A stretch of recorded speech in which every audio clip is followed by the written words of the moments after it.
ঠিক আছে, colour quality ওই আগের মতনই থাকবে, সিএমওয়াই কে দেখা যাবে, যেমন ভালো লাগে না সিএমওয়াই কে কালার, ওয়েবে দেখলে ভালো লাগে না। তো 8 জিবি থেকে যদি আপনি সিএমওয়াই কে কনভার্ট করেন তাহলে কালার চেঞ্জ হয়ে যাবে। ঠিক আছে, কালার কি হয়ে যাবে, চেঞ্জ হয়ে যায়, সিএমওয়াই কে যাবে, সিএমওয়াই কে তো হয়ে গেল, কালার আর ভালো হবে না। কিন্তু কালার ভালো করতে পারে না, মানে 8 জিবি কি করতে পারে না, মানে সিএমওয়াই কে ওয়েবের মতন কোয়ালিটি এনে দিতে পারবে না। সো আমরা ফার্স্ট টাইম কাজ করব 300 রেখে, 8 জিবি রেখে, দেন দরকার হলে সিএমওয়াই কে করে ফেলবো।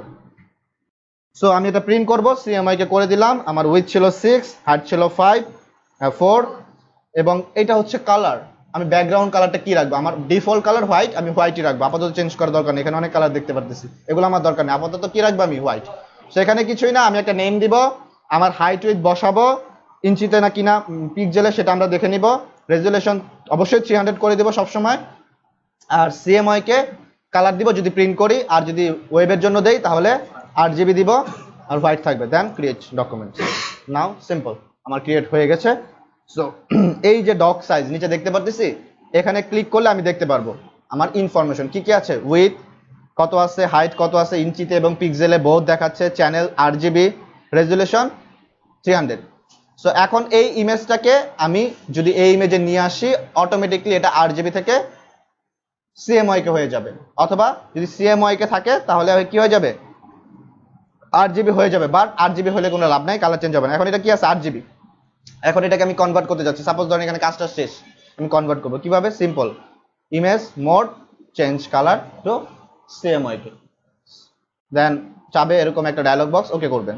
তো এখন দেখি সিএমওয়াই কে, সো কিভাবে কনভার্ট করতে হয়। সো কিভাবে ইমেজের ক্ষেত্রেও যদি আপনি এই ইমেজে কোনো কিছু দরকার না হয় তাহলে মোড 8 জিবি সিএমওয়াই কে করে দিতে পারবেন। একইভাবে আপনি কালার মোড চেঞ্জ করতে পারবেন এখান থেকে, যে কিভাবে আপনি কালার মোড চেঞ্জ করবেন। সো এটা ছিল অ্যাকচুয়ালি আমাদের ডিফল্ট, যে আমাদের অ্যাকচুয়ালি আমাদের ইমেজ কিভাবে আমরা ওপেন করব, এবং ইমেজ ডকুমেন্টস নিতে গেলে আমাদের কি কি জিনিস জানতে হবে। সিম্পল জিনিস, হাইট উইথ লাগবে, একটা নেম দিব, রেজুলেশন সেট করব, এই। এখন যদি আপনার ইমেজের রেজুলেশন 72 থাকে, তাহলে আমি কি বলেছি, আপনি সরাসরি বাড়াতে পারবেন না, সেক্ষেত্রে 72 এর একটা ইমেজ 300 এ কখনোই পেস্ট করলে পারফেক্ট ইমেজ আসবে না, ছোট হয়ে যাবে। আবার 300 এর একটা ইমেজকে 72 তে নিয়ে গেলে কি হয়ে যাবে, বড় হয়ে যাবে। সো নেয়ার আগে, কপি পেস্ট করে নেয়ার আগে আমার রেজুলেশন ঠিক করে নিতে হবে। সো রেজুলেশন সরাসরি আমি কি করতে পারবো না, বাড়াতে পারবো না। অনেকে যারা জানেন বেসিক কাজ যে কিভাবে রেজুলেশন বাড়ায়, সো নরমালি বাড়ালে হবে না। সো আমার রেজুলেশন কি লাগবে, 300, মানে 300 ডকুমেন্টসে যদি আমি কোনো ইমেজ নিয়ে যাই তাহলে তার রেজুলেশন 300 লাগবে, জাস্ট সিম্পল কথা। No, get familiar with work area, মানে আমরা যে এরিয়াটাতে কাজ করবো এটাকে বলা হচ্ছে ওয়ার্ক এরিয়া। সো আমরা ফার্স্টে প্র্যাকটিস ফোল্ডার থেকে ইমেজটাকে ওপেন করে নিই। সো এটা কি ছিল আমাদের ইমেজ ট্যাব, ডকুমেন্টস ট্যাব, ওকে। ডকুমেন্টস ডিটেলস, এই দুটো আমরা জেনে গেছি। উপরে file, edit, image, layer, extra extra, এগুলোকে কি বলা হচ্ছে, মেনু বার। কি এগুলো, মেনু বার। তারপরে যে অপশনটা দেখতেছি সেটাকে কি বলা হচ্ছে, অপশন বার। এই যে আমরা দেখতেছি নরমাল, অপাসিটি, ফ্লো, তাই তো, এগুলো কি বলে, অপশন বার। এই যে রাইট সাইড, লেফট সাইড, এটা হচ্ছে আমাদের টুল বার। লেফট সাইড, লেফট সাইড হচ্ছে টুল বার, আর রাইট সাইডে হচ্ছে আমাদের প্যানেল, এটাকে কি বলে, প্যানেল, ঠিক আছে।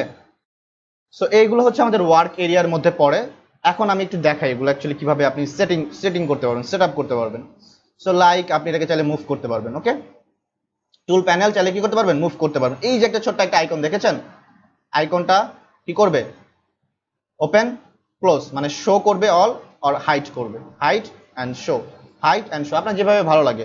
সেটাকে ধরে যদি আমি নিয়ে যাই, ব্লু একটা গাইড দেখাচ্ছি, গাইড, ব্লু গাইড, তার মানে এটা এখন আবার আগের জায়গায় ফিক্সড হয়ে গেল, ওকে। এটা হচ্ছে আমার কি প্যানেল। প্যানেলে আছে দেখেন লেয়ার, চ্যানেল, পাথ। প্যানেলে আবার ট্যাব আকারে আছে, যেমন এখানে 1 বাই 1 ট্যাব থাকে, প্যানেলের আবার কি আছে, ট্যাব আছে, ঠিক আছে, যে ট্যাব। এই পাশে দেখতে পাচ্ছি আরেকটা আইকন আছে, এটাকে বলা হচ্ছে প্রপার্টিস, ওকে। এটাকে কি বলে, প্রপার্টিস। এখানে অনেকগুলো অপশন থাকবে, সো আপনি বেসিক্যালি চাইলে এগুলোকে মুভ করতে পারেন। যেমন আমার যে যে জিনিস দরকার নাই সেই সেই জিনিস আমি এখানে রাখবো না, যে যে জিনিস আমার প্রয়োজন সেই সেই জিনিস আমি এখানে এনে রেখে দিব। তো সেটা কিভাবে, জাস্ট এভাবে যদি আমি ড্র্যাগ করি তাহলে দেখেন এটা আলাদা হয়ে গেছে, আলাদা হয়ে গেছে। আমি এখন যদি ক্লোজ করি তাহলে কি হয়ে যাবে, ক্লোজ হয়ে যাবে। আবার টেনে নিয়ে আসলাম, ক্লোজ, টেনে নিয়ে আসলাম, ক্লোজ, ওকে, টেনে নিয়ে আসলাম, জাস্ট সিম্পল ক্লোজ, সিম্পল। এখন আবার পুনরায় আনবো কিভাবে, আমার যেটা দরকার, যেমন আমি এখন চিন্তা করতেছি আমি কালার করব, আমার কালার দরকার। সো আমি এখানে আসবো কোথায়, উইন্ডোর মধ্যে দেখতে পারবো যে যেগুলো চেক করা আছে সেগুলো কি আছে আমার প্যানেলে দেখাচ্ছে, আর যেগুলো চেক করা নাই সেগুলো কি আমার প্যানেলে দেখাচ্ছে না। সো প্যানেলের মানে হলো আমার এই যে এডিট ফাইল মেনু এগুলোর ভিতরে যে আছে জিনিসগুলো, সেগুলো আমি এখান থেকে তাড়াতাড়ি অ্যাক্সেস করব, যেগুলো আমার বেশি ইউজ করতে হয় সেগুলো আমি শর্টকাট করে রাখবো। ওকে, সো আমরা কি করলাম, আমাদের কি দরকার, কালার, এই যে কালার নিয়ে আসলাম, সো কালার চলে আসছে। তারপরে আমি এটাকে পজিশন করব, দেখেন এখানে পজিশন এইভাবে ব্লু আসলে সাইডে আরেকটা পজিশন তৈরি করবে, ডাবল হয়েছে কারণ আপনার ওয়ার্ক এরিয়া কমে গেছে না। সো আমি চাইবো যে না আমার ওয়ার্ক এরিয়া একটু বড় থাকুক, সো আমি এটাকে কি করবো, এই প্যানেলেই রাখবো, সব এক প্যানেলে রাখবো। সো আমি যদি উপরে নিয়ে যাই, দেখেন দুই ভাবে দেখাবে, একটা ব্লু দেখাচ্ছে, পুরোটা ব্লু হয়ে গেছে, গাইডটা কি পুরোটা সার্কেল ব্লু হয়ে গেছে। এটার মানে হলো যে লেয়ার চ্যানেল পাথ এই আকারে ট্যাব আকারে সে কালার হবে। কিরকম, আমি যদি এখানে ছেড়ে দেই তাহলে দেখেন ট্যাব আকারে আছে, ঠিক আছে, লেয়ার চ্যানেল পাথের সাথে সে ট্যাব আকারে আছে। আর আমি যদি উপরে দেই, এই দেখেন সিঙ্গেল একটা গাইড দেখাচ্ছে, সিঙ্গেল লাইনের মতন একটা গাইড, তার মানে এটা হচ্ছে আলাদাভাবে হলো আমার এই লেয়ার চ্যানেল পাথের সাথে তার কোনো রিলেশন নাই, সে আলাদাভাবে সে জায়গা নিয়ে নিল। ওকে, তারপরে ধরেন আমি দরকার সোয়াচেস, সোয়াচেস কোথায় পাবো, এই যে সোয়াচেস দরকার। সো সোয়াচেসটা আমি কি করলাম, এখন কালার, যেহেতু কালারের সাথে রিলেটেড সোয়াচেস, সো আমি কালারের সাথে রিলেটেড সোয়াচেস রেখে দিলাম। সো এইভাবে কি করব, আমরা সুন্দরভাবে সাজাই নিব কি কি আমার যেগুলো আমি এখন এখানে রাখলাম, আমার যে জিনিসগুলো দরকার আমাদের কাজ করতে গেলে প্রাথমিকভাবে দরকার হবে সেই জিনিসগুলো আমি বলে দিচ্ছি। লেয়ার, চ্যানেল, পাথ, এই তিনটা এভাবেই রাখবেন। যদি কারো অন্যভাবে থাকে আমি এই যে 5 মিনিট ছেড়ে দিচ্ছি, ঠিক আছে। লেয়ার, ঠিক আছে, লেয়ার চ্যানেল পাথ, ঠিক আছে।